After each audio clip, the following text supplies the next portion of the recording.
ओम गम गणपते नमः। श्रीमद्भगवद्गीता 11वां अध्याय। अर्जुन बोले, मुझ पर अनुग्रह करने के लिए आपने जो परम गोपनीय अध्यात्म विषयक वचन अर्थात उपदेश कहा, उससे मेरा यह अज्ञान नष्ट हो गया है।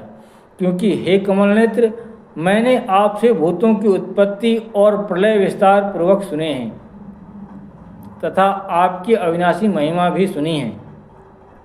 हे परमेश्वर, आप अपने को जैसा कहते हैं यह ठीक ऐसा ही है, परंतु हे पुरुषोत्तम, आपके ज्ञान, ऐश्वर्य, शक्ति, बल, वीर और तेज से युक्त ईश्वर रूप को मैं प्रत्यक्ष देखना चाहता हूँ। हे प्रभु, यदि मेरे द्वारा आपका वह रूप देखा जाना शक्य है, ऐसा आप मानते हैं, तो हे योगेश्वर, उस अविनाशी स्वरूप को मुझे दर्शन कराइए। श्री भगवान बोले, हे पार्थ, अब तू मेरे सैकड़ों हजारों नाना प्रकार के और नाना वर्ण तथा नाना आकृति वाले अलौकिक रूपों को देख। हे भरतवंशी अर्जुन, तू मुझ में आदित्यों को अर्थात अदिति के 12 पुत्रों को, 8 वसुओं को, 11 रुद्रों को, दोनों अश्विनी कुमारों को और 49 मरुदगणों को देख तथा और भी बहुत से पहले न देखे हुए आश्चर्यमय रूपों को देख। हे अर्जुन, अब इस मेरे शरीर में एक जगह स्थिर चराचर सहित संपूर्ण जगत को देख तथा और भी जो कुछ देखना चाहता हो सो देख, परंतु मुझको तू इन अपने प्राकृत नेत्रों द्वारा देखने में निस्संदेह समर्थ नहीं है। इसी से मैं तुझे दिव्य अर्थात अलौकिक चक्षु देता हूँ, इससे तू मेरी ईश्वरीय योग शक्ति को देख। संजय बोले, हे राजन, महायोगेश्वर और सब पापों के नाश करने वाले भगवान ने इस प्रकार कहकर उसके पश्चात अर्जुन को परम ऐश्वर्य युक्त दिव्य स्वरूप दिखलाया। अनेक मुख और नेत्रों से युक्त, अनेक अद्भुत दर्शनों वाले, बहुत से दिव्य भूषणों से युक्त और बहुत से दिव्य शस्त्रों को हाथों में उठाए हुए, दिव्य माला और वस्त्रों को धारण किए हुए और दिव्य गंध का सारे शरीर में लेप किए हुए, सब प्रकार के आश्चर्यों से युक्त, सीमा रहित और सब और मुख किए हुए विराट स्वरूप परम देव परमेश्वर को अर्जुन ने देखा। आकाश में हजारों सूर्यों के एक साथ उदय होने से उत्पन्न जो प्रकाश हो, वह भी उस विश्वरूप परमात्मा के प्रकाश के सदृश कदाचित ही हो। पांडुपुत्र अर्जुन ने उस समय अनेक प्रकार से विभक्त अर्थात पृथक पृथक संपूर्ण जगत को देवों के देव श्री कृष्ण भगवान के उस शरीर में एक जगह स्थित देखा। उसके अनंतर वे आश्चर्य से चकित और पुलकित शरीर अर्जुन प्रकाश में विश्वरूप परमात्मा को श्रद्धा भक्ति सहित सिर से प्रणाम करके हाथ जोड़कर बोले। अर्जुन बोले, हे देव, मैं आपके शरीर में संपूर्ण देवों को तथा अनेक भूतों के समुदायों को, कमल के आसन पर विराजित ब्रह्मा को, महादेव को और संपूर्ण ऋषियों को तथा दिव्य सर्पों को देखता हूँ। हे संपूर्ण विश्व के स्वामिन, आपको अनेक भुजा, पेट, मुख और नेत्रों से युक्त तथा सब ओर से अनंत रूपों वाला देखता हूँ। हे विश्वरूप, मैं आपके न अंत को देखता हूँ, न मध्य को और न आदि को ही। आपको मैं मुकुट युक्त, गदा युक्त और चक्र युक्त तथा सब ओर से प्रकाशमान तेज के पुंज, प्रज्वलित अग्नि और सूर्य के सदृश ज्योति युक्त, कठिनता से देखे जाने योग्य और सब ओर से अप्रमेय स्वरूप देखता हूँ। आप ही जानने योग्य परम अक्षर अर्थात पर ब्रह्मा परमात्मा हैं। आप ही इस जगत के परम आश्रय हैं। आप ही अनादि धर्म के रक्षक हैं और आप ही अविनाशी सनातन पुरुष हैं, ऐसा मेरा मत है। आपको आदि अंत और मध्य से रहित, अनंत सामर्थ्य से युक्त, अनंत भुजा वाले, सूर्य चंद्र रूप नेत्रों वाले, प्रज्वलित अग्नि रूप मुख वाले और अपने तेज से इस जगत को संतप्त करते हुए देखता हूँ। हे महात्मन, यह स्वर्ग और पृथ्वी के बीच का संपूर्ण आकाश तथा सब दिशाएं एक आप से ही परिपूर्ण हैं तथा आपके इस अलौकिक और भयंकर रूप को देखकर तीनों लोग अति व्यथा को प्राप्त हो रहे हैं। वे ही देवताओं के समूह आप में प्रवेश करते हैं और कुछ भयभीत होकर हाथ जोड़े आपके नाम और गुणों का उच्चारण करते हैं तथा महर्षि और सिद्धों के समुदाय कल्याण हो, ऐसा कहकर उत्तम उत्तम स्तोत्रों द्वारा आपकी स्तुति करते हैं। जो 11 रुद्र और 12 आदित्य तथा 8 वसु, साध्यगण, विश्वदेव, अश्विनी कुमार और मरुदगण और पितरों का समुदाय तथा गंधर्व, यक्ष, राक्षस और सिद्धों के समुदाय हैं, वे सभी विस्मित होकर आपको देखते हैं।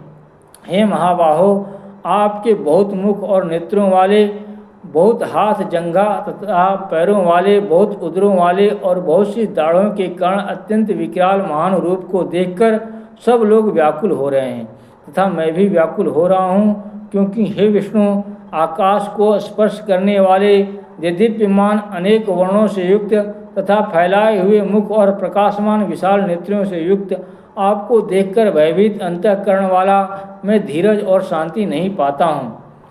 दाढ़ों के कारण विकराल और प्रलय काल की अग्नि के समान प्रज्वलित आपके मुखों को देखकर मैं दिशाओं को नहीं जानता हूँ और सुख भी नहीं पाता हूँ। इसलिए हे देवेश, हे जगन्निवास, आप प्रसन्न हों। हे सभी धृतराष्ट्र के पुत्र, वे सभी धृतराष्ट्र के पुत्र राजाओं के समुदाय सहित आप में प्रवेश कर रहे हैं और भीष्म पितामह, द्रोणाचार्य तथा वह कर्ण और हमारे पक्ष के भी प्रधान योद्धाओं के सहित सब के सब आपके दाढ़ों के कारण विकराल भयानक मुखों में बड़े वेग से दौड़ते हुए प्रवेश कर रहे हैं और कई एक चूर्ण हुए सिरों सहित आपके दांतों के बीच में लगे हुए दिख रहे हैं। जैसे नदियों के बहुत से जल के प्रवाह स्वाभाविक ही समुद्र के ही सम्मुख दौड़ते हैं, अर्थात समुद्र में प्रवेश करते हैं। जैसे नदियों के बहुत से जल के प्रवाह स्वाभाविक ही समुद्र के सम्मुख दौड़ते हैं, अर्थात समुद्र में प्रवेश करते हैं, वैसे ही वे नर लोक के वीर भी आपके प्रज्वलित मुखों में प्रवेश कर रहे हैं। जैसे पतंगा मोहवश नष्ट होने के लिए प्रज्वलित अग्नि में अति वेग से दौड़ते हुए प्रवेश करते हैं, वैसे ही ये सब लोग भी आप अपने नाश के लिए आपके मुखों में अति वेग से दौड़ते हुए प्रवेश कर रहे हैं। आप उन संपूर्ण लोकों को प्रज्वलित मुखों द्वारा ग्रास करते हुए सब ओर से बार बार चाट रहे हैं। हे विष्णु, आपका उग्र प्रकाश संपूर्ण जगत को तेज के द्वारा परिपूर्ण करके तपा रहा है। मुझे बतलाइए कि आप उग्र रूप वाले कौन हैं। हे देवों में श्रेष्ठ, आपको नमस्कार हो, आप प्रसन्न होइए। आदि पुरुष, आपको मैं विशेष रूप से जानना चाहता हूँ, क्योंकि मैं आपकी प्रकृति को नहीं जानता। श्री भगवान बोले, मैं लोकों का नाश करने वाला बढ़ा हुआ महाकाल हूँ। इस समय इन लोकों को नष्ट करने के लिए प्रवृत्त हुआ हूँ। इसलिए जो प्रतिपक्षियों की सेना में स्थित योद्धा लोग हैं, वे सब तेरे बिना भी नहीं रहेंगे, अर्थात तेरे युद्ध न करने पर भी इन सब का नाश हो जाएगा। एवं तू उठ, यश प्राप्त कर और शत्रुओं को जीतकर धन धान्य से संपन्न राज्य को भोग। ये सब सूरवीर पहले से ही मेरे द्वारा मारे हुए हैं। हे सव्यसाचिन, तू तो केवल निमित्त मात्र बन जा। द्रोणाचार्य और भीष्म पितामह तथा जयद्रथ और कर्ण तथा और भी बहुत से मेरे द्वारा मारे हुए सूरवीर योद्धाओं को तू मार। भय मत कर, निस्संदेह तू युद्ध में वैरियों को जीतेगा, इसलिए युद्ध कर। संजय उवाच, एतत् श्रुत्वा वचनं केशवस्य कृतांजलि वेपमानः किरीटी नमस्कृत्वा भूय एवाह कृष्णं सगद्गदं भीत प्रणम्य। संजय बोले, केशव भगवान के इस वचन को सुनकर मुकुटधारी अर्जुन हाथ जोड़कर कांपता हुआ नमस्कार करके फिर भी अत्यंत भयभीत होकर प्रणाम करके भगवान श्री कृष्ण के प्रति गदगद वाणी से बोले। अर्जुन बोले, हे अंतर्यामिन, यह योग्य ही है कि आपके नाम, गुण और प्रभाव के कीर्तन से जगत अति हर्षित हो रहा है और अनुराग को भी प्राप्त हो रहा है तथा भयभीत राक्षस लोग दिशाओं में भाग रहे हैं और संपूर्ण सिद्ध गणों के समुदाय नमस्कार कर रहे हैं। हे महात्मन, ब्रह्मा के भी आदिकर्ता और सबसे बड़े आपके लिए वे कैसे नमस्कार न करें, क्योंकि हे अनंत, हे देवेश, हे जगन्निवास, जो सत असत और उनसे परे अक्षर अर्थात सच्चिदानंद घन ब्रह्मा है, वह आप ही हैं। आप आदिदेव और सनातन पुरुष हैं। आप इस जगत के परम आश्रय और जानने वाले तथा जानने योग्य और परम धाम हैं।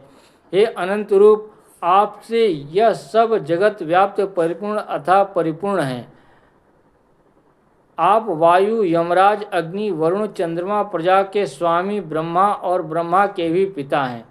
आपके लिए हजारों बार नमस्कार नमस्कार हो। आपके लिए फिर भी बार बार नमस्कार नमस्कार। हे अनंत सामर्थ्य वाले, आपके लिए आगे से और पीछे से भी नमस्कार। हे सर्वात्मन, आपके लिए सब ओर से ही नमस्कार हो, क्योंकि अनंत पराक्रमशाली आप समस्त संसार को व्याप्त किए हुए हैं, इसलिए आप ही सर्वरूप हैं। आपके इस प्रभाव को न जानते हुए आप मेरे सखा हैं ऐसा मानकर प्रेम से अथवा प्रमाद से भी मैंने हे कृष्ण, हे यादव, हे सखे इस प्रकार जो कुछ बिना सोचे समझे हठात कहा है। और हे अच्युत, आप जो मेरे द्वारा विनोद के लिए विहार, शय्या, आसन और भोजन आदि में अकेले अथवा उन सखाओं के सामने भी अपमानित किए गए हैं, वह सब अपराध अप्रमेय स्वरूप अर्थात अचिंत्य प्रभाव वाले आपसे मैं क्षमा करवाता हूँ।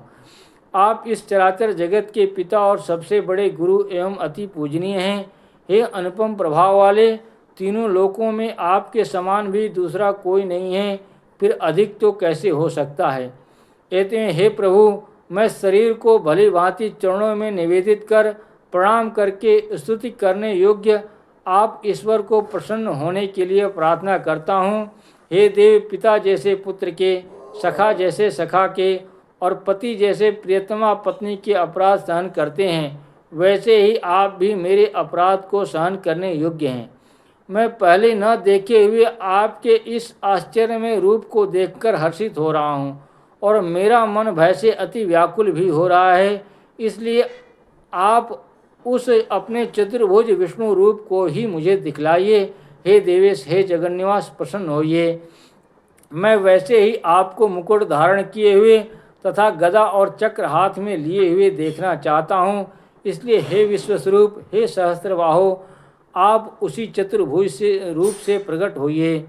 श्री भगवान बोले, हे अर्जुन, अनुग्रह पूर्वक मैंने अपनी योग शक्ति के प्रभाव से यह मेरा परम तेजोमय सबका आदि और सीमा रहित विराट रूप तुझको दिखलाया है, जिसे तेरे अतिरिक्त दूसरे किसी ने पहले नहीं देखा था।